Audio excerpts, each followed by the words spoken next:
আমিও জুনিয়র মেয়ে দেখে প্রেম করব। বাংলা নাটকের বর্তমান সময়ের সবচেয়ে জনপ্রিয় মুখদের মধ্যে অন্যতম মিরাজ খান। অল্প সময়ের মধ্যে নাটক, ওয়েব সিরিজ ও সামাজিক যোগাযোগ মাধ্যমে নিজের আলাদা পরিচিতি তৈরি করেছেন এই তরুণ অভিনেতা। কিন্তু পর্দায় যাকে দেখে দর্শকরা অভিনেতা হিসেবে চিনছেন, অভিনয়ের বাইরে মিরাজ খানের আসল পরিচয় কি, কিভাবে অভিনয়ের জগতে এলেন, আর ক্যারিয়ারের শুরুটা কেমন ছিল। মিরাজ খানের পুরো নাম মোহাম্মদ মিরাজ খান। ছোটবেলা থেকে খেলাধুলার প্রতি তার আগ্রহ বেশ ছিল।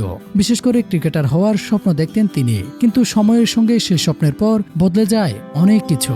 ধীরে ধীরে অভিনয়ের প্রতি আগ্রহ তৈরি হয়। একসময় অভিনয়কে নিজের ক্যারিয়ারের অংশ হিসেবে বেছে নেন তিনি। সামাজিক যোগাযোগ মাধ্যমে কন্টেন্ট তৈরির মাধ্যমে মিরাজের পরিচিতি বাড়তে থাকে। বিশেষ করে টিকটক, ফেসবুকে তার বিভিন্ন ভিডিও দর্শকদের নজরে আসে। সেখান থেকে নাট্যজগতের সঙ্গে তার যোগাযোগ আরও শক্তিশালী হয়। এরপর একের পর এক নাটক ও ওয়েব কন্টেন্টে কাজ শুরু করেন মিরাজ খান। অল্প সময়ের মধ্যেই তার অভিনয় দর্শকদের মাঝে তৈরি করেছে নতুন পরিচিতি।